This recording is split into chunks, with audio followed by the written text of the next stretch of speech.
There's many different ways that I can bring people in and make them become evangelists for my product.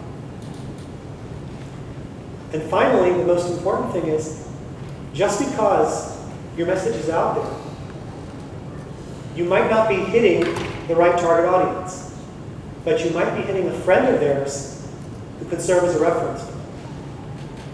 And that's the magic of social media. Even if I didn't even hit the right target, because I made a friend aware and I gave an opportunity for a referral, maybe that person will know the right customer for me and send them my way.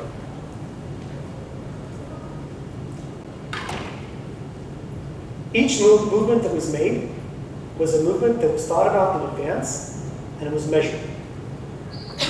Everybody knew when they were introducing the product, how and what they needed to do in order to get somebody to move to the next step, and how much it was going to cost them to get that customer engaged, and how much value that customer was going to bring over the lifetime that they were a customer of the product.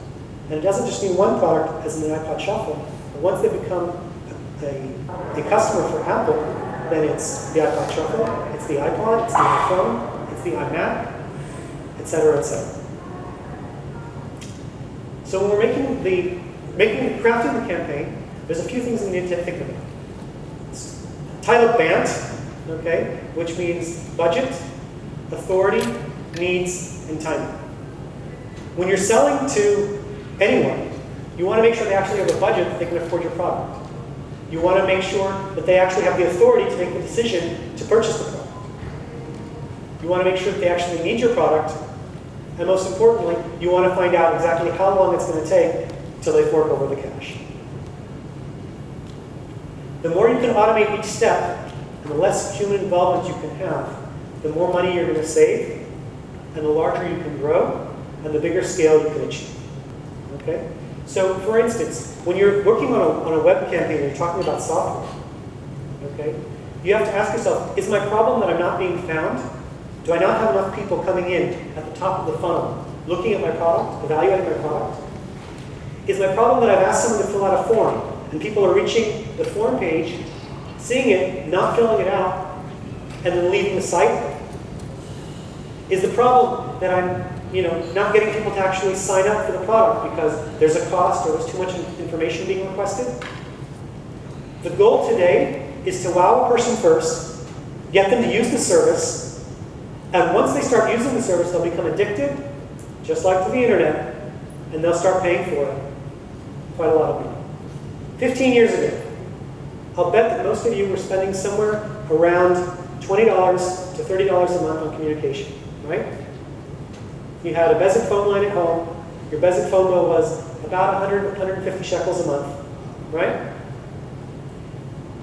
Just by a show of hands, how many of you today have internet, cell phone, and HOTS, like a cable provider, and you're paying over $100?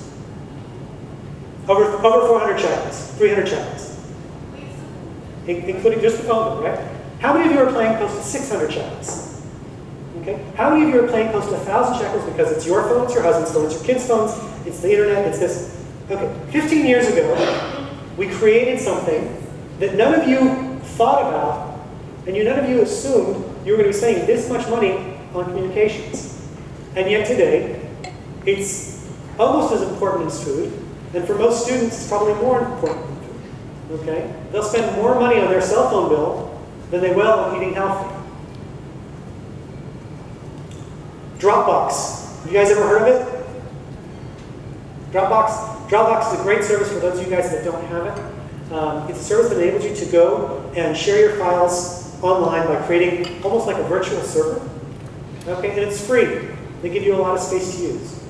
Okay, but once you reach a certain limit in terms of the amount of files that you put in there, that's when you need to start paying for it. It's been one of the fastest growing services in the United States. And not just the United States, in the world. Evernote. Have any of you heard of it? Evernote's a great tool, especially for all you guys who like information. I take my phone, I can take a picture of anything, it will automatically recognize the text, okay? It will take the text and convert it via OCR technology into actual text that can be recorded, searched, scanned, So if I see a movie poster and I say, oh, that looks interesting, and I want to recall it afterwards, I can do it. Okay, really cool stuff. All these are products that are free to start with, but once you get hooked, okay, now you got to pay for them. Improving performance. There are two companies in Israel that you guys should be familiar with. One is called FanGauger, another is called Trax. Okay, both of these are technologies that enable you to take social media campaigns and track the performance of those campaigns. You can see what you're offering, how well that offer is actually converting and working, who are the people that are actually the ones that you're targeting and are actually using it, so that you can now come on board and get them to be rewarded a little better so they'll continue to promote your product. Okay? I can measure everything. And because I can measure everything today, I can now give rewards that are proper for those people that are my evangelists and my salespeople, and give them something a little extra so they become fanboys of the product. Think about the value of that sales force. Think about the value of that sales force before social media and after social media. Before social media, how many people can each fanboy actually reach out to? His coworkers in the office, maybe? After social media, it became everybody. And you can see the transition that Apple made in terms of its sales. Beforehand, the only people that were using Apple products in the United States were people who worked in music, graphics, or movies. Because those were the people who needed Apple's capabilities. Those were the people who weren't techies. Okay, they were the creative types. Once social media started becoming the norm, and people started communicating and interacting, guess what? Apple was able to break out of that niche garden they had and become one of the most valuable companies in the market. This is it, wrapping up. So again, this is the overall flowchart that you need in order to sell. I'd like to thank you all very much for your time.